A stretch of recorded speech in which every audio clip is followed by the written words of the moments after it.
I'm a BraveMaker. I am a BraveMaker. I am a BraveMaker.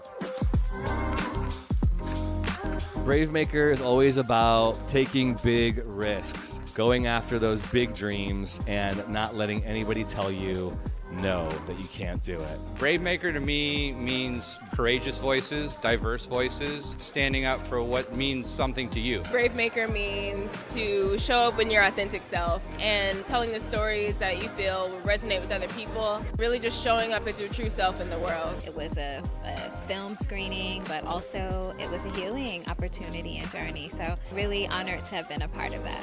BraveMaker, what that means to me is not just something you say. You actually have to get out there and be vulnerable and push those limits. It means getting out of your way. My fear is the thing that stops me, and my ability to be brave is the thing that moves me forward. Really, I've come to realize that you have to create your own door and walk through it. And you make your own opportunity. You don't need approval from anybody. Really know why you want to tell the stories that you're telling. How BraveMaker compares to other festivals is amazing. The filmmakers feel welcomed, invited, and like we are a key part of the festival. The organization and the execution is top-notch.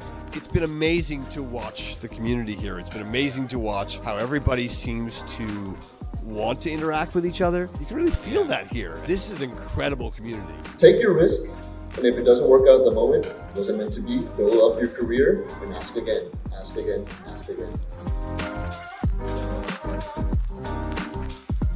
If you could disidentify with your failures as being things that somehow you should try to avoid, as opposed to failures being something that you embrace, because in order to do that, you had to risk. Failure is just a learning. Failure is just, what are we not going to do in the future?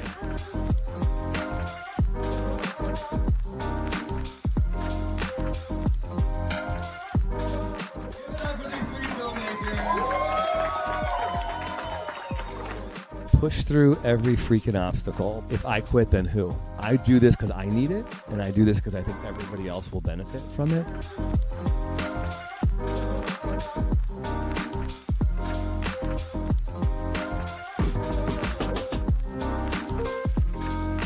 Elizabeth was a seed planter, and she was one of the best nurturers on the planet. The reason I'm here in this room with you is because of her. The story of her is the story of me, and the story of me is the story of you, because we're all here for a reason, and we all have a story to tell. I believe that films are powerful when they're able to touch the soul. And I believe that every single one of the films we watched tonight did that in such a powerful way. I am a BraveMaker. I am a BraveMaker. Yo soy un BraveMaker. We are BraveMakers. I am a BraveMaker. I am a BraveMaker, and so are you.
Is hosted by Tony Gapperstone. Thanks for tuning in. It's showtime. Hey, thanks for tuning in to episode 194 of the BraveMaker podcast and live show. My name is Tony Gapperstone. My pronouns are he, him, his. I'm a Caucasian man with brown hair. I'm wearing my my swag today, the BraveMaker swag, black shirt with yellow letters. It says, "We are the story," and on my very colorful background with pink letters that say BraveMaker, faux green, and sunflowers. And I'm ready to go at it. Episode 194. We live to exist. We exist, and we love to talk to filmmakers and screenwriters and actors about their process. We created this show because we believe that stories can truly change us, change the world. And we want to elevate stories and brave storytellers. And we believe in justice, diversity, and inclusion. And that is what moves us to take action. And entertainment can do that, can educate us, can heal us, can make us laugh, can help us escape. Don't we all need that right now? I'm excited to welcome a new friend, which is a great testimony to the power of social media. I met our guest today for episode 194 on Twitter. And then I got to meet her in real life in Los Angeles. So welcome. Actor, screenwriter, and feminist filmmaker, self-identified, BRANDI NICOLE. What's up, BRANDI? Hey, I'm so happy to be here. Thanks for being here. Please give us your description. Say anything you want about yourself visually so our audience can connect. Sure, yeah. So my name is BRANDI NICOLE. My pronouns are she, her, and hers. I'm a Black American woman with brown curly hair with blonde highlights. I'm wearing a gray shirt that says strong female lead. It's quite comfy. And I am sitting in my friend's apartment right now. There's a gold background and I'm feeling good. Very glad to be here. BRANDI, awesome. So this is so cool because I don't know, 3-4 months ago, I am an avid believer in the power of good that can come from social media, even though it can be a source of pain and greed and maybe weaponized against a few too many people at times. But I was like, okay, I always believe we'll find the good. And you rose up in there. You were posting about your work. I think I followed hashtag screenwriters, and you came in my feed. Like, oh, this person's cool. Followed, started, watching what you were doing. You were writing on your honor, which we'll talk about today. And then just started saying, hey, I would love to have you on our show. And then that was before the strike happened.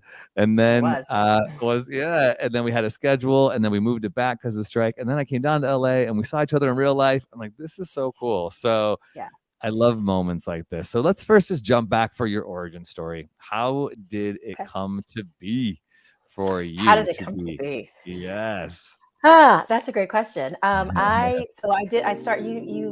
You listed me as an actor first, and that works because I started off as an actor. I've been acting since I was a little girl. Started off in theater. I was a theater major in high school and in college. And I thought I was going to go to New York to try to make it on Broadway. But I actually got pregnant in college my senior year. And so I pivoted, went to LA and pursued acting in LA. And from there, writing came to be because some of the auditions I was getting, it just wasn't fulfilling. It wasn't how I saw myself. And so I turned to writing. And initially it was just so that I could act. And then when I started self-producing and creating my own work, I realized, oh no, this is the thing. Being able to actually create a world and work with my friends who would help me to build that world, and then get to hire our friends to help help populate that world. It's just been the best feeling. So it started from there. That's so cool. Okay, so I want to ask specifically. So when you thought about the transition, like, okay, Broadway, musical theater, all that kind of stuff, and then recognize, okay, my situation in life, where I see myself, maybe was it about time? What was the pivot? Because I know musical theater, I come from theater too, and I love it and I miss it, but it takes a different toll on you. So can you talk a little bit about that decision regarding your time and what was better for you in that space? Absolutely. I also love musical theater. I adore it. And I also miss it. But because, again, I was pregnant and I knew I was going to have this child, there was just, I didn't have the support system in the village in New York that I would need to be able to fully parent and also try to devote myself to all the things that you have to do to make it as a musical theater actor. I felt like in LA, I could do that a little easier because I do have family here. I'm originally from California, from Pomona, California, which is 45 minutes outside of, not even 45 minutes, more like 30 minutes outside of LA. And so, yeah, I pivoted to LA instead. And in terms of time, being able to audition. Now, back then, we weren't doing self-tapes. When I first moved back to LA in 2009, self-tapes weren't really a thing at that time. But it was still, was much more feasible for my lifestyle. And I'm so glad that I came out here, because I did build my village here, and I found a tribe, and I found other people who were not content with just waiting for auditions to come to us. If they weren't writers, they were willing to help produce, or they wanted to direct. They wanted to help in some way. And we made our own work, and we made it happen, and we opened our own doors, and it's been really wild and incredible to see. Wow, heck yeah, I love that. Congratulations. I mean, it's no easy task to do that in general, to go after these goals and these dreams and to make it happen, and to prioritize your son. And that I noticed, on your Instagram, just celebrating his life and all the people who have supported you. It's like just so cool, to hear about that journey, and he's probably so proud to have you as a mom, and all that you've done and given to him and managed and maintained, because our life is more than just the work, right? We've got all these things happening alongside our goals and pursuits. So congratulations on that. Oh my God. Okay. You did not warn me that you were going to play this. Now I'm like getting emotional. I was not expecting to see that. Yes, because he is my oldest. I have 3 sons. Jaden is the oldest. He'll be 19 in September. Oh my goodness. So you threw me for a loop with that. Good job. Good on you. I wish I could. I know. Oh my God. But yeah, so Jaden is my oldest. I have two younger sons as well. And their dad, Stephen, has been very supportive of my choices. They have been really supportive of my choices. Oh God, yeah, you threw me for a loop there. But I will say, just to get myself together, one thing that's been constant in their life, they have seen me go after my dreams, even when it has been difficult. And I want to be clear that it has definitely, there have been periods when it's been difficult. Even right now with this strike, it's not the easiest thing, certainly.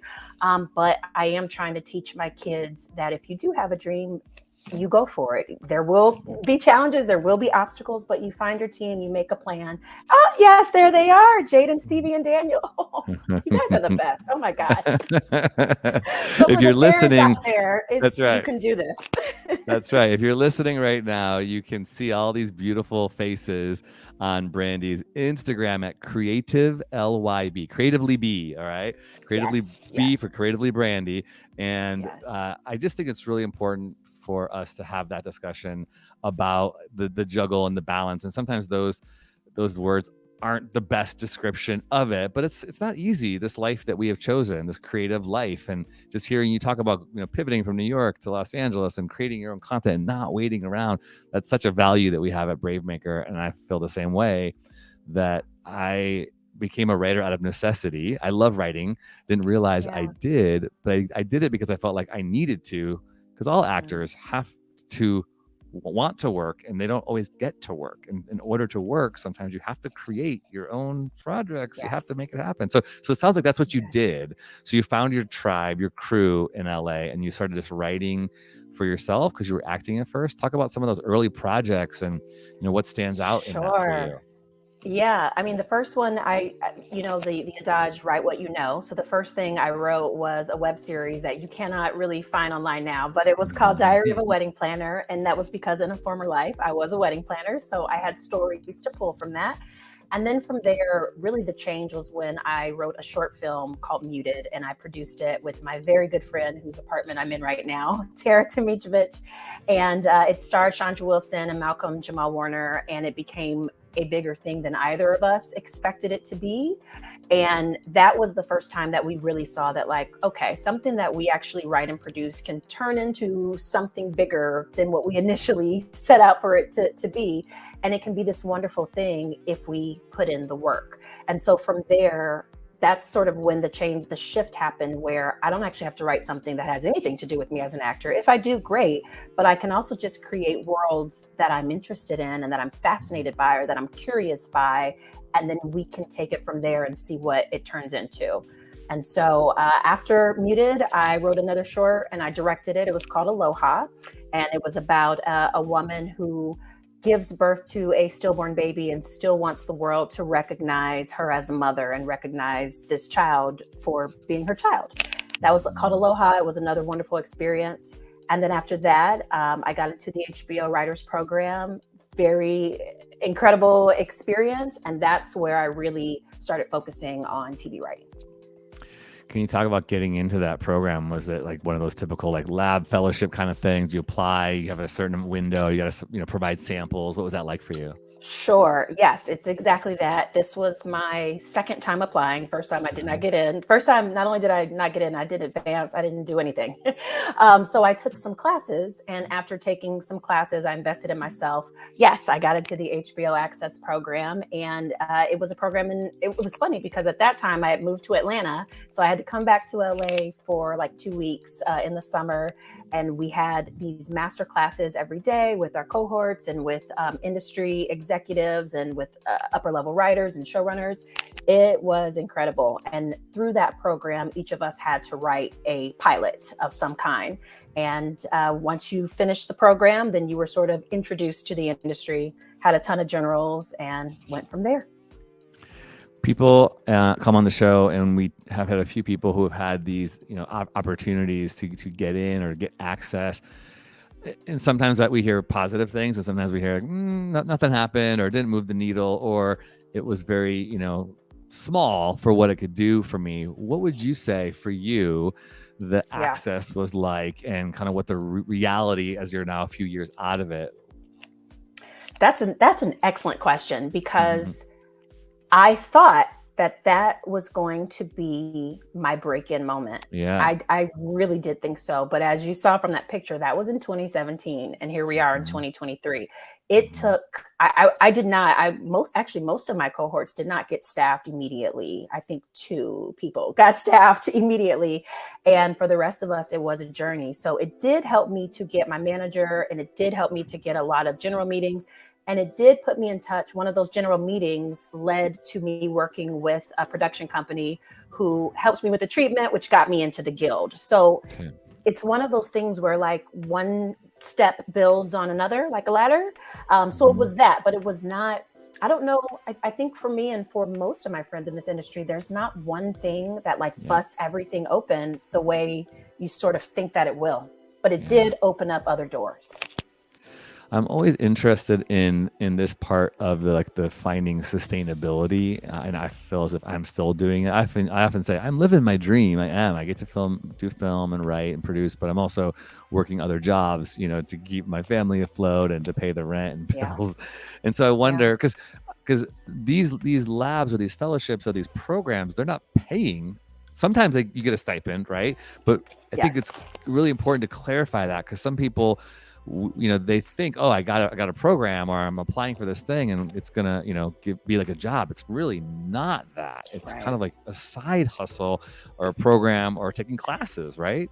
Yeah, absolutely. I think there are only like 2 that pay you a legitimate salary. So they did give a stipend, thankful for the stipend, but no, you did still have to work to be able to feed yourself, your kids, whatever situation you have going on. And it is so interesting. My mother always talks about how she doesn't know how I do what I do, because it's such a feast or famine situation where when things are good, they're really good, but that is few and far between. And you really do have to have grit and tenacity to be able to see those lean times through and do whatever you have to do, whatever sort of side hustle, whatever it is, until you can get to a point where this is self-sustaining, where if your goal is to not have to work another job, that this can be a completely the only thing that you do for a living. But until that point gets here, you got to be prepared to do what you need to do to survive, because we all go through it. We all do. Yeah. So you get so talk about, you write a treatment, and that launches you into the guild. Is that what you had said?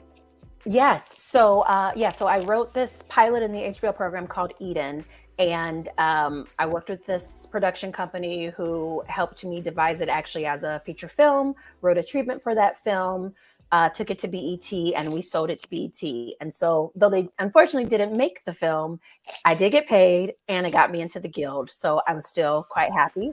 That was in 2020, I believe. I think we started that process in like 2019 and completed it in 2020. And so I've been in the guild since 2020. And during that time, I was also, you talked about this earlier, using social media for your good. For me, social media has been it's been a necessity because I left LA in 2016, moved to Atlanta for 3 years, and then in 2019 left Atlanta and moved to Memphis, Tennessee. And I remember some of my friends being like, "What are you doing? You're doing this backwards. Like people go from one place to Atlanta to LA, and you're like going this way. What are you doing?" But for my family circumstances, that's where I needed to be at that time. So I had to use social media to make sure I wasn't out of sight, out of mind, to make sure I was staying connected with people. I was keeping up with what they were doing. I was keeping up with industry folks so that when I would go visit LA for a couple weeks at a time, I could see these people in person. So I've had to use social media throughout. And in doing so, I was able to get hired as a writer's assistant in a Zoom room. And that was my first time being in a room. And that's really what launched my TV writing career. So exciting. And you've got some great credits. So I want to talk about that. So for those who aspire to be a screenwriter, to be a full-time screenwriter, writing on a room, writing on films, there is sort of obviously no one way to break in, as we were saying, but for TV, you do sort of have like a hierarchy, right, around rooms. Can you just kind of give the quick and dirty lowdown for that for people who don't know how that works? Sure. So typically in rooms, you'll have a writer's PA. So you have support staff, and that would be your writer's PA, your writer's assistant, your writer's PA, your showrunner's assistant, and your writer's assistant, and your script coordinator. And then in terms of the actual writers, you have staff writer, story editor, executive story editor, co-producer, producer, supervising producer, co-executive producer, executive producer, showrunner. Woo, that is that's the ladder that you're trying to like work your way up. So I was a staff writer. Well, first I was a writer's assistant for a show called Happy Face, which you probably don't know because it has not aired yet. It hasn't shot yet, but that was actually my very first job, was a writer's assistant on a show called Happy Face. The showrunner is Jennifer Kakisio, but it is under the Robert and Michelle King universe. And Jen was a wonderful boss. She hired me as a writer's assistant to replace her first writer's assistant who had gotten staffed on another show, which good for her. But in the process, she also allowed me and that former writer's assistant to co-write an episode. So it was my first time I got to write something. I will always be grateful to her for that. And then from there, I became a staff writer with Your Honor, and now I'm currently a staff writer, even though we're on strike, on an untitled Bosch spinoff. Yeah, so great. So, all right. So if I'm not mistaken, Your Honor season 2 is already completed, right? Totally completed. All is fully aired. Absolutely. That's right. Okay, great. So you were on season 1 or only season 2? I was on season 2, but it was a little tricky. So I was first hired to be the writer's assistant for a mini room. We tend to call that, I know, we can get into that in a second, but we tend to call that season 1.5 because it was after season 1 was done. They put together a mini room to determine what season 2 could potentially look like. I was the writer's assistant for that. So then season 2 was greenlit, and I was the writer's assistant for like 4 weeks, and then I was promoted to staff writer. Beautiful. Okay, so let's talk about Your Honor, and I will definitely describe what mini rooms are. I'm sure some of you know who are listening, but those of you who don't, we'll talk about that. That's what one of the many reasons the Writers Guild is striking, is because of these unfair deals and uses of writers to create stories and to write scripts, but not really compensate them for their time in an adequate way. But let's talk about the fun stuff and the good stuff. So you were on season 2 or 1.5 and then season 2, and you alluded to all these different layers, which is kind of what for a writer, you want to be able to move up. You want to get into the higher roles because it pays better. It's more responsibility, that kind of thing.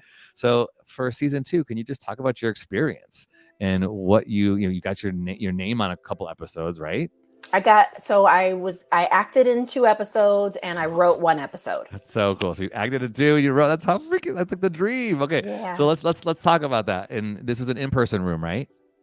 This was not actually. Oh, it was Zoom. This was a Zoom room. Yeah, this was a Zoom room. So the majority of people were in LA, but there were some people in New York. It was an interesting experience because we originally, the creator of the show, Peter Moffat, ended up having to leave for personal reasons. So once he left, we had another showrunner who, after a few weeks, he also left. And so then we had our third and final showrunner, Joey, who was wonderful and who saw us through to the end. And if there is a season 3, which we don't know if there will be, there has been talk in the trades that maybe there will be. If so, he would stay on as showrunner. He was wonderful. But yeah, it was a little topsy-turvy for a while with all of those different transitions. But it was my staff writer year, and I am really grateful for the people who like took me under their wing. Nick Barrett was the story editor, and she gave me a lot of tips and advice throughout the entire time.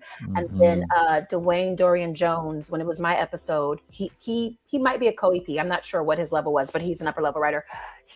Because this was a Zoom room, we were breaking story, entirely on screen, and he took me through the Miro board and like just walked me through just the best way to like break story, the way he breaks story, the way he was taught to break story. And even though it was for me, everybody was getting like education and insight from him. So he was my teacher then, and it was a really fun. It was a fun room with some good people. So people, screenwriters often talk about what makes them right for the room. Can you talk about that in your interview? Like, did you have, judicial experience? Like, what was it that you found your voice bringing to the table?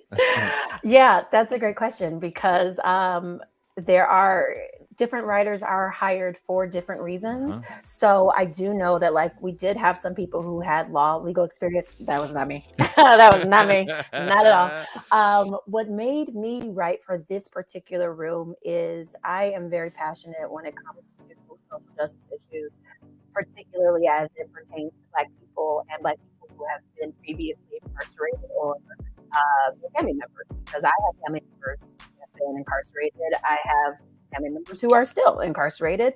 I have family members who have worked, like my mother used to be a juvenile detention officer. So like I've seen things from different sides of the law. And so I could speak to that from a lived perspective and from like how it's impacted me. And I was able to share things from that experience. The writer's room is a place where you do have to be open to sharing your experiences so that you can hopefully create characters who are as authentic as possible. So that was why, or I believe that's why they had me there. That's certainly what I talked about the most while I was there. So everyone has their thing, and for each room, for each project, it's going to be something different. That's huge. So I think we sometimes overuse this a lot, but just knowing your voice, but your brand as a writer is so important. When you get into these interviews, whether it's a general or a specific room interview, people will ask you questions about your personal life, or what makes you excited to write, or what parts of the story did make you come alive. Can you talk a little bit about like what that interview process, like did they ask you specific questions? I'm curious about that process. Always going to be different for everybody, but what sticks out to you in that whole thing for you? So I'll give you two scenarios, because with the Your Honor room, I didn't have a traditional interview because this was still under the Robert and Michelle King universe. So they knew me from my work with Happy Face, and they knew me from me pitching with Happy Face. So I was very lucky to be able to be brought over as a writer's assistant, and from there to just get the promotion without having to do a second interview. But I will say, to answer that question, with the show that I'm on now, the Untitled Bosch spinoff, yes, I absolutely had to answer questions about, why are you drawn to this particular project? Are there any characters that are, or potential storylines that are standing out to you more than others? And I did have to you do have to sort of weigh, like, how much do I want to share with these people that I may not know yet? And, I'm not advocating that you give your whole life story, nor do they want to hear all of that. But I do think you should give a glimpse of who you are, who you would be in the room, and why you want to show them why they need you.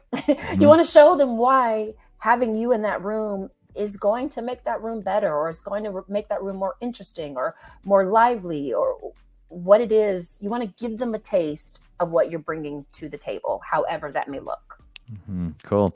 A lot of writers talk about maybe the struggle with being personal, or even being outgoing. It seems like you have this real freedom to share, to talk, and to storytell, which is really great. Is that something that you found like just comes really easy to you? Yeah, I think anyone who is an actor or just a storyteller, you do have this sense of, but I will say this, even for those of you who that may not come as easy, I honestly think of it sort of like dating. We are any sort of interview, we're on a date. So what is a date? Is a date where it's a chance where I can see who you are, you can see a little bit of who I am, and we can see if there's anything that we have in common where we want to spend time with one another, where we want to connect with one another. Maybe we want to debate with one another if you're spicy and you like a little challenge. But we are here to both. It's not, you can't come into any interview with this pick me desperate mentality, because it should be an exchange. Nobody wants to be around the person who's giving off that sort of energy. They want to see who you are, because I promise you, after like, oh yes, there it is. That's my room. I miss my room.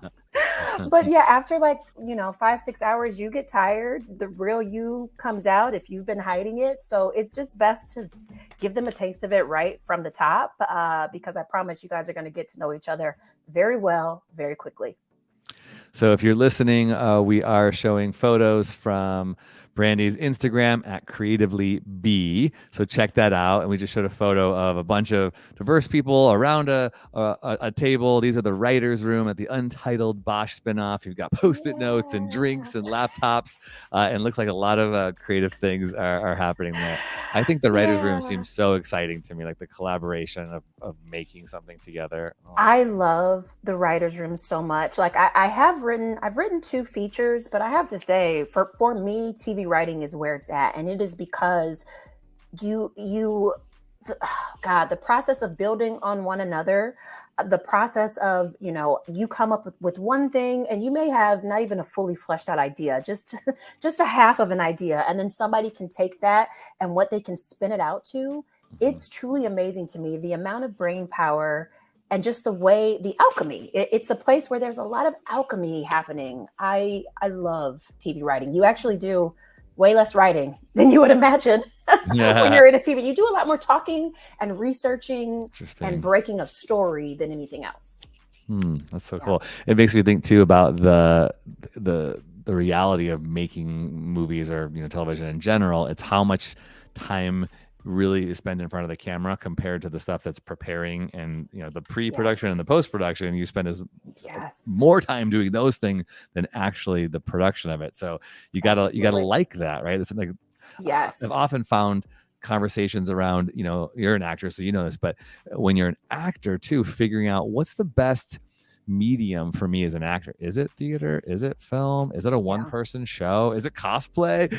Is it just being in an acting class? Because acting class is so much different than making stuff, Completely different. Right? Absolutely. Yeah. And I know you said that as an actor, but it's the same thing as a writer too, because there are so many different ways that you can be of use. Like some people are excellent at research. We will talk about something one day and the next day they'll come in with 4 or 5 different articles that help us to clarify something. Some people are like idea generators. They can just spit it out.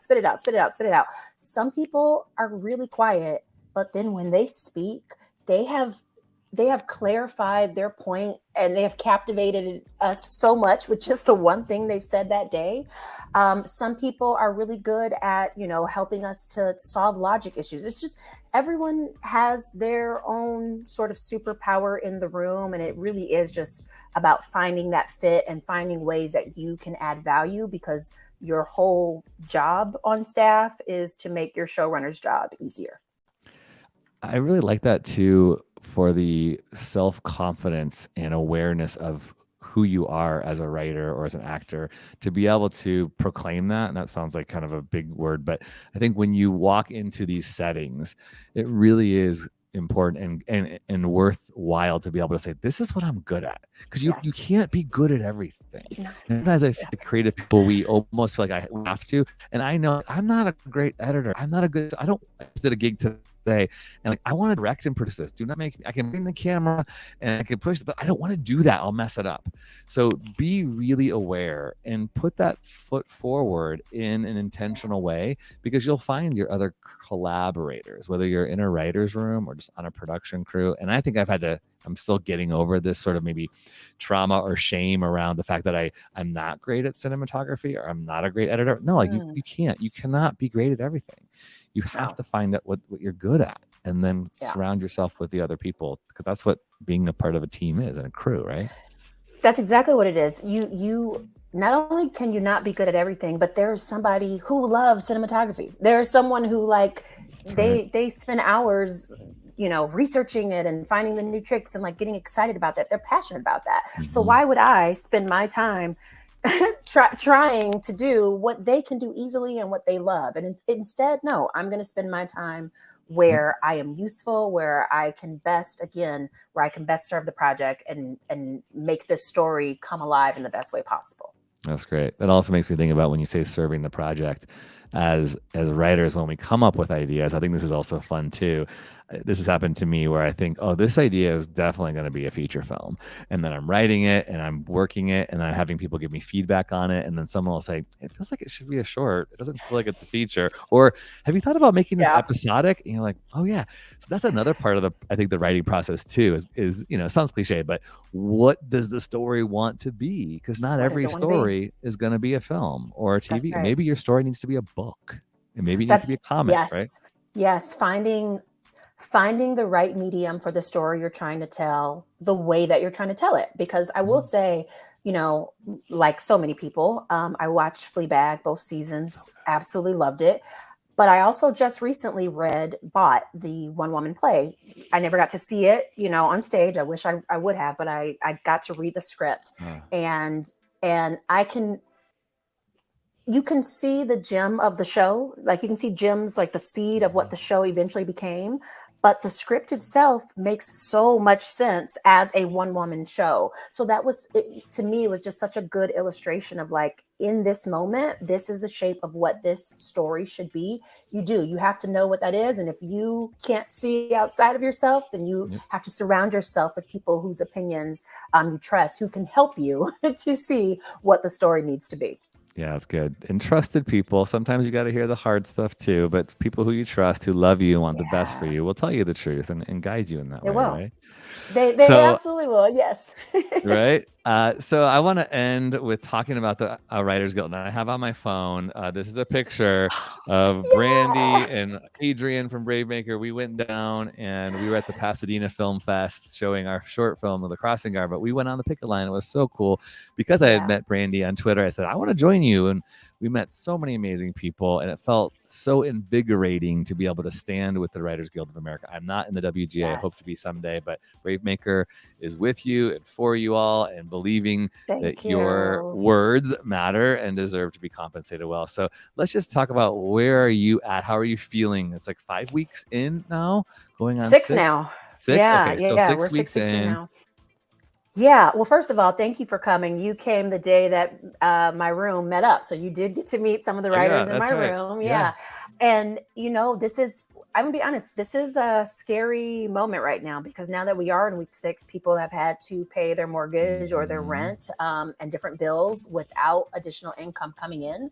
So yes, there is fear. And yet, even though there's fear, people are still showing up because this is a righteous fight. It's infuriating, to be frank. It's infuriating that our ask, which was under 430 million, they've now lost more than twice that amount. So it doesn't make any sense. It doesn't make any sense. At this point, it really does feel like this is a union busting tactic that they're trying to employ. It won't work. Our resolve is even stronger. And so, especially now that our sister union, which I'm a part of, Screen Actors Guild, voted 98%, almost 98% to authorize a strike as well. It just, and I have to say, SAG-AFTRA, they've been on the line with us throughout since day one. So it's really great to have their solidarity with us. IATSE, the Teamsters, everyone has been rallying around us and they've been amplifying our message. So we do know that we are going to win this thing. We're all just hoping and praying that it's sooner than later because we're all ready to get back to work. So if you're listening to this or watching on the replay, and you want to be, or you are a part of the entertainment industry, it's really important to know the ins and outs of what's happening. We're recording this on June 7th, and I'm a Screen Actors Guild member as well, and voted for the strike. And if these negotiations aren't met, there could be no actors working and no writers working, starting in just a few weeks. And that is a big blow to our industry. Now, we're probably not going to start seeing it, on screen until the fall when shows aren't coming back, but it is a big deal. And it really, it's so it does feel heartbreaking to think about the power and the greed that is in something we love so much, that people at the top are making these millions and billions of dollars. And the people you're not at the bottom, but that's what it feels like, who should be valued are being told, no, you're not worth it. We'll take your ideas and we'll make the profit on it, but we won't share. That is just, I just don't. It's mind blowing. There was, I don't know if you saw, but earlier this week, Apple unveiled their new, I don't even know what it's called, but their new headset that's like $3,500. And they had a whole conference, and the Guild went up to Cupertino, to their headquarters, to protest because there were so many stories of Apple and other streamers, but for that day in particular, Apple, abusing writers with mini rooms, with low pay, with not paying, with violating WGA contracts. It doesn't make any sense. It is late stage capitalism run amok. They have the money. They have the money multiple times over. And it really is time that they value the people who are creating the product that they're making their billions of dollars on. So yes, June 30th is the date that the SAG-AFTRA contract expires. So definitely watch this space the first week of July. Things will hopefully, I hope and pray by then AMPTP will get themselves together. They'll come back to the table because it's impacting a lot of people. It's impacting the local LA economy. It's impacting the economy in New York and Atlanta. And as you said, there are a lot of shows that should have started going into production for the fall that we're going to be watching. Not even a lot of reality TV of SAG-AFTRA strikes too. Even some of that. It's not possible. So they need to get it together. Get it together, please. All right. Well, this is episode 194. We've been talking with BRANDI NICOLE, actor, screenwriter, feminist, filmmaker. You can follow her on all the socials, Twitter and Twitter and Instagram at Creatively Be. Maybe someday she'll take it over. That's funny. But we appreciate you, and I'll see you down next week. I'm gonna come and hang out again on the picket line, so I can be with y'all in solidarity. But before you go, can we have you stick around for what we call our Brave Faves? Brave Faves.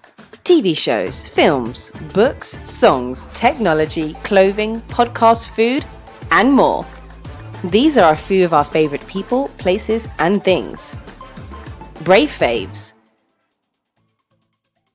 All right. I feel like Trader Joe's is always getting my unpaid time and money.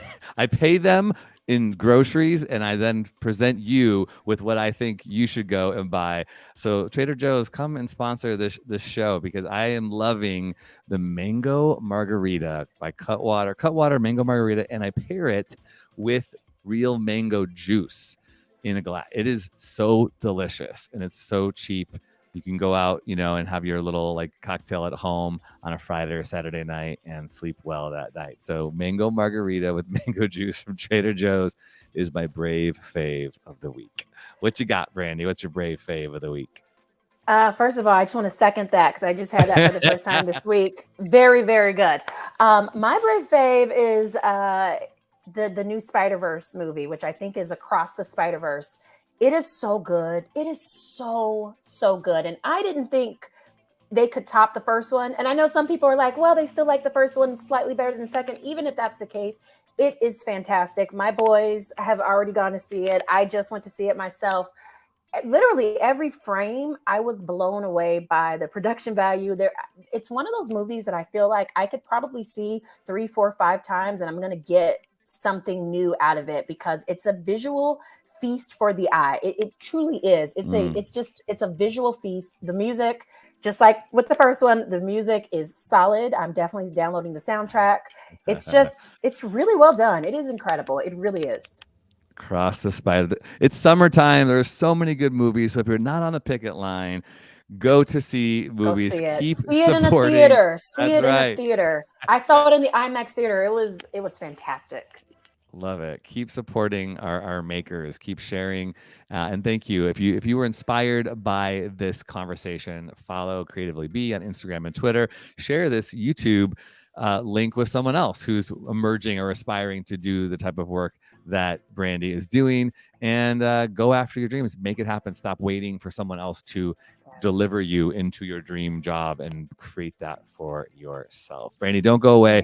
But I would like to say thank you to all of you who watch and listen on a regular basis. We have hundreds of people who watch on YouTube and listen on the podcast. Please share it. We want to grow. I want to thank our producer, Amy Cohen, out of Austin, Texas, and our intern, Jessica Cohen, who will take clips from this conversation and put them out on Instagram. And then Barnell Amos, who edits it all up from Grand Rapids, Michigan, and puts it on the audio spaces for you to listen to in your car or while you're running or working out. And Carrie Alley, who is our social media producer. Don't forget that we are a nonprofit. So if you want to support us in any way, shape, or form, we welcome that, because I can't do this work. Amy and Carrie and Barnell and Jessica can't do the work without you supporting us, whether it's a $1 donation you make or $100. We can take that at BraveMaker.com/donate. You can also use your phone and text the word BraveMaker to 44321.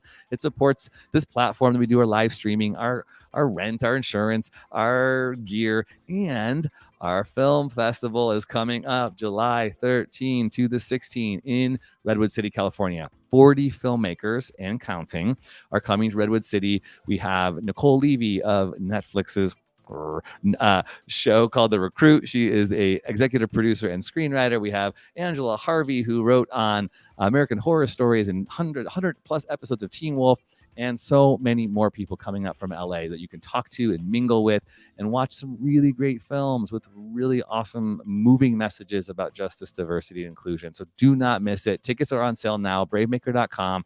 You can see trailers for the film. Our opening night is called Into the Spotlight on July 13th, and that one is free for the whole community. Into the Spotlight is an award-winning documentary about a group of actors who all happen to have disabilities in Austin, Texas, who are making a play come to life, and it's beautiful. That is just one of many. So go check it out, BraveMaker.com. Cannot wait to see you. We'll be back next week with one of our very selected filmmakers who will be announced soon. I can't thank you enough, BRANDI, Nicole, for being a part of this. This was so great. I really appreciate it. And I have a feeling we'll stay connected and see what else happens. And you're invited to come to the film festival. If by chance you want, come on up and hang out with us. Yeah, it looks awesome. This was lovely. Thank you for having me. This was great. You are great too, and I can't wait to see you back in the room so that when this Untitled spinoff happens, you can come back and talk about it, and we'll promote it and share all the good stuff, because I know it's going to eventually resolve itself, and you're going to be getting the money you deserve. Okay? Amen. Thank you. You got it. All right, everybody. Brave stories change the world, and you are the story. BRANDI, don't go away. I'll see you in a second. Okay, bye, everybody.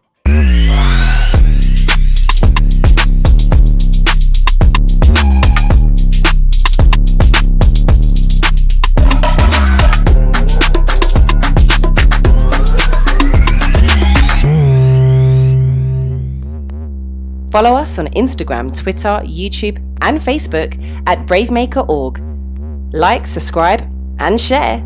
To become a monthly donor, text the word BraveMaker to 44321 or go to BraveMaker.com/donate. Thanks for tuning in.